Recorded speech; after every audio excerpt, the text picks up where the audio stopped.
Namaste. Welcome back to SMRITI. Speaking on yoga and Vedanta, SMRITI Talks, we have here Dr. N.V. Raghuram Garu back again to shed some light and knowledge on these beautiful strengths that we uphold in our everyday life, yoga. And Raghuram Garu, a question for today in this episode is Sanatana Dharma. How is it, how are we holding on to it, the state of it in India and outside? In a yogic way, you can share whatever you want to kind of give away. Thank you.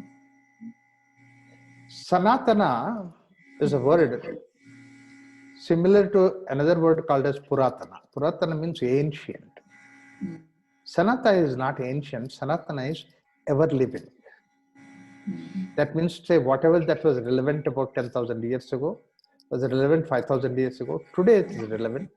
Another 5,000 years later also it will be relevant.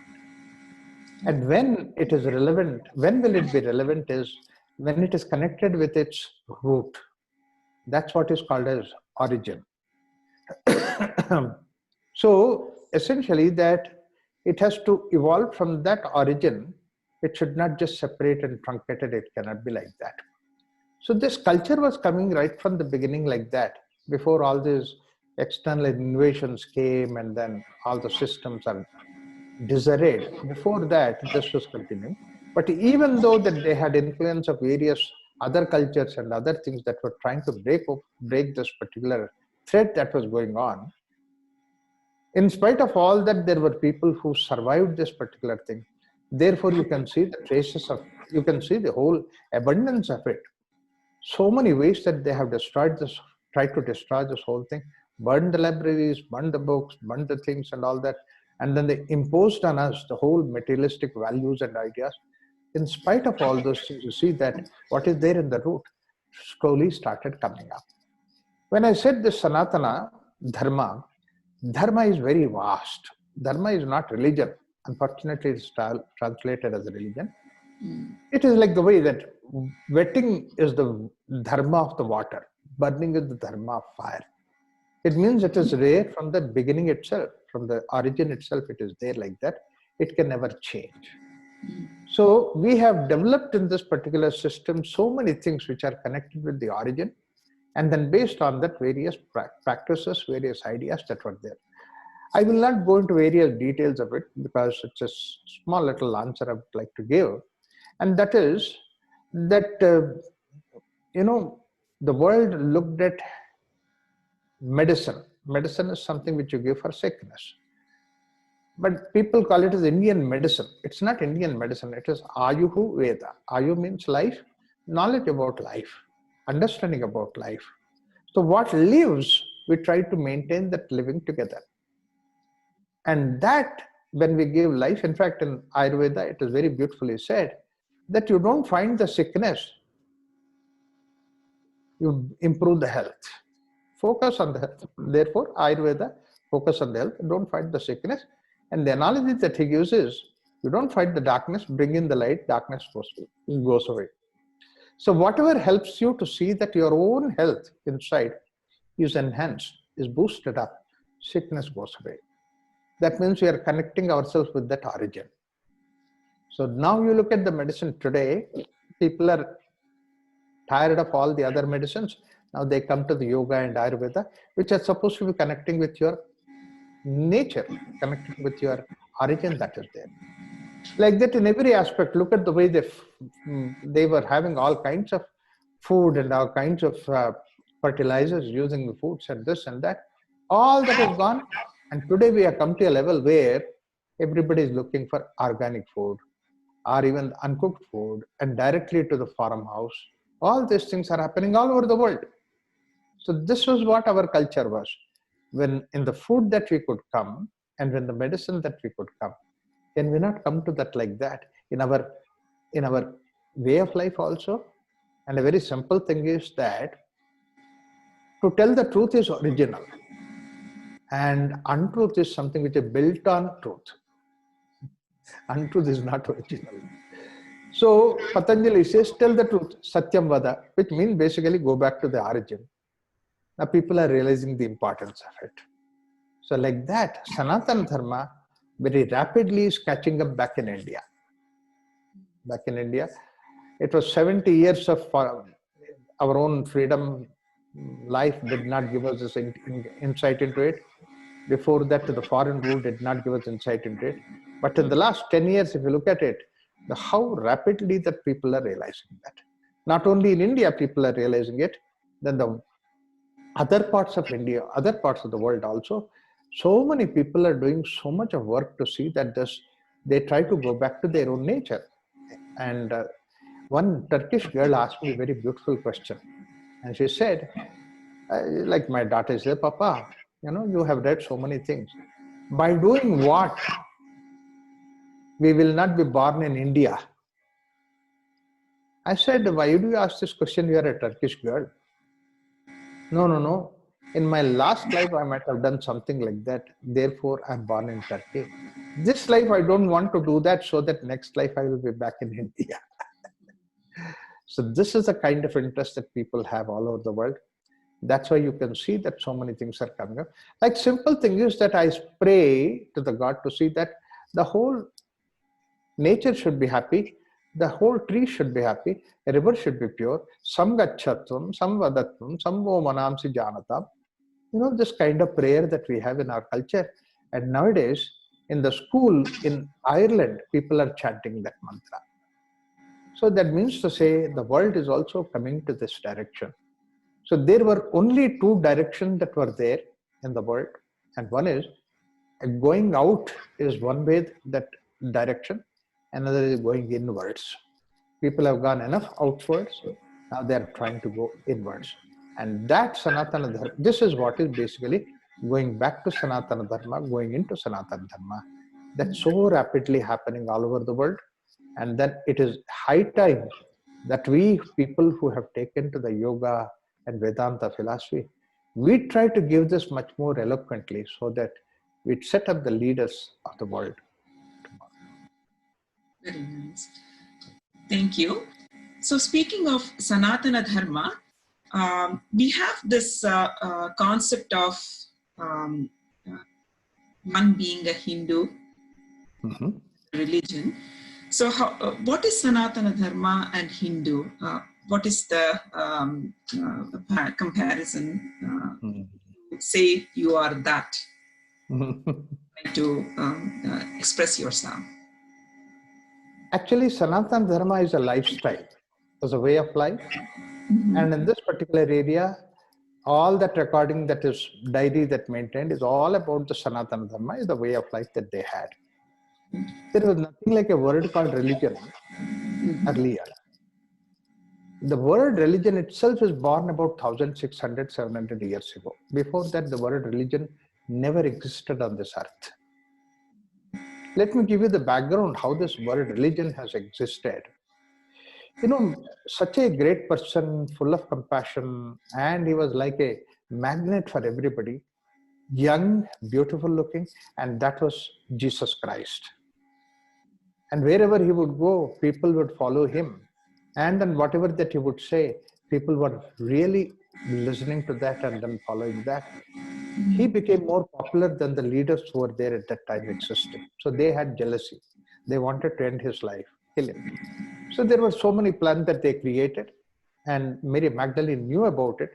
She said to Jesus Christ, in a day or two, in a week or 2 weeks or something, that you will be eliminated. But then Jesus Christ said, I'm giving the right message. That's all. The message should reach people. I may be there, may not be there. This has to go on. Then he organized this, what is called as Last Supper, where all the followers were together. And if you see that picture that is Leonardo da Vinci is given, and there Magdalene was sitting next to Jesus Christ. That is where he gave this message that now onwards, this message you people have to give, because I may not be there. I may be there, may not be there, but you take on this message. And as the time had it, that immediately after about 1 week or 10 days, Jesus was crucified. And Jesus was crucified. because that he was becoming popular. They didn't want his popularity to go on. So therefore, when Jesus died, all the followers that they felt very sad, melancholy, and they became like isolated. Magdalene came back after about 2-3 months and then look at these people. What are you doing? These people said, what can we do? Jesus is not there. So we're sitting and lamenting, crying and all that. Why are you doing that kind of a thing? Did not Jesus say that you have to carry on this message? Suddenly they realized, yes, we can take that message, whatever Jesus has given. So 10 of us, we are the apostles, we should take it. We will go and give it. Magdalene said, I came here to see that you don't do that. I said, why? Because she has the connection with the royal family. She said the royal family is now looking for anybody taking the message of Jesus Christ, they are going to kill him. So therefore you will be the next targets. Then they asked what to do. Run away from here, go to the Red Sea area, and there you settle down yourself and spread the message. That's how all these apostles went to various places and gave the message of Jesus Christ. James went on his way, and Thomas went on his way, and then Luke went on his way, and they were giving that. 100 years later, or maybe about 50, 60, 100 years later, when a traveler was going around listening to the messages people are giving, wise people are giving, they said, this is message of the same person who has given. And then they went deep into it. It's not Luke, but the Luke teacher has given. It's not John, his teacher has given. So therefore, they said, let us compile all these teachings together. By that time, John is also not there, Luke is not there, and all that. So it's about 100 years after Jesus Christ. They compiled all those books that were there. The book of James, book of Thomas, book of Luke, and all that, Mark. And that was the original Bible, God's words, said by these people. So therefore it has come. Then they said this book should have a preamble. Therefore they picked up the ideas from the Talmud and all that, and they added the first portion, which is called as Old Testament, and then this is New Testament, put them together, made it as a Bible.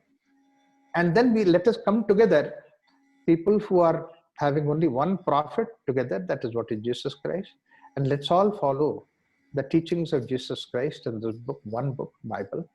So therefore, reunion of all these people is what is called as a religion. And every religion, the religion should have one book, one prophet, and one method of teaching that was there. And then later on, Islam came. Muhammad is one person, one prophet, and then he has given the book Quran as one book. So therefore, religion started.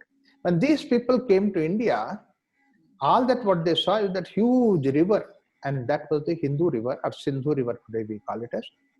And then people who are on the banks of Sindhu, on the other side, they call it as these people who have the culture on the banks of Sindhu are called as Hindu. So Hindu name came from the geographical reasons, not for any religious reasons. And then they tried to put this religion into this. And then they said, what is the religion that you follow? What is one book? Somebody said our one book is Bhagavad Gita. Somebody said our one book is Guru Granth Sahib. So like that, there were several one books. Which saint? I said, we have hundreds of saints, thousands of saints. They were confused. But in spite of it, all this thing, they call it as Hindu religion. Actually, there is no religion at all. It was only Sanatana Dharma, way of life that we have. That's why Swami Vivekananda, in one of his talks, he said very clearly, saying that more wars are fought in the name of religion than any other reason. Whereas religion is supposed to give us peace. More wars are fought. So the earlier that we get rid of this word called religion, then we will have one mankind in the world. So that's why I was very happy when you said that Sanatana Dharma, that let us do away with this word called religion. We all belong to that Sanatana Dharma. Again, when I say Sanatana Dharma, let us connect ourselves with that, to that origin. And with that origin, when we are connected, we are all wonderful human beings. Not only that, my origin is Brahman, your origin is Brahman. Not only that, even a cat or a rat or a bat or anything like that, they also come from the same origin. So therefore, it becomes, because I am more evolved species that way. So I have a responsibility to take care of all those other species. I cannot abuse them. They are not born for the sake of fulfilling me, but we are all existing together like that. So when we bring in this idea of Sanatana Dharma and going beyond the level of religion, probably we can create a better universe, better world. Beautiful. So now trying to link Sanatana Dharma and Vedanta. So Yes. where would that come into picture here? So in this Sanatana Dharma, most important feature of Sanatana Dharma is the purpose of life. And the purpose of life is a journey to, you see, this word that everything comes from the same origin called as Brahman. It's only the intellectual conviction that I have. Do I really experience that? So in order to make a journey to go toward that experience, like Ramakrishna said, do you want to see God? Want to experience God? So therefore, but our Vedanta very clearly says, when you say that Brahman is one single concept, that you know it, you will have to become Brahman. Brahma with Brahmaiva Bhavati. Knowing is becoming. If you do not become that, it is like the way that somebody is giving the whole lesson, all the tricks and all those things and the formula for swimming, but he never entered into the water. So we are somebody who have to get into that journey, and that is what is the purpose of Vedanta. So therefore, the Sanatana Dharma gives us the purpose of life. It is not just being with your own desires and your own hankering and to the objective world outside. One is kama and the other is artha. But put it in such a way that you will go to the ultimate inner freedom that we have. That's what is the purpose of life, Sanatana Dharma. So thank you, Raghuram Garu. Such a wonderful, insightful sharing of the information, wisdom. You're very eloquently and in simple language in our day-to-day, you really raised awareness, mindfulness, and responsibility in all of us in upholding our Sanatana Dharma. Thank you. Really appreciate. Thank you all for visiting SMRITI. Please visit back again. We have more Raghuram Garu will be sharing in the future episodes. Namaste. Namaste.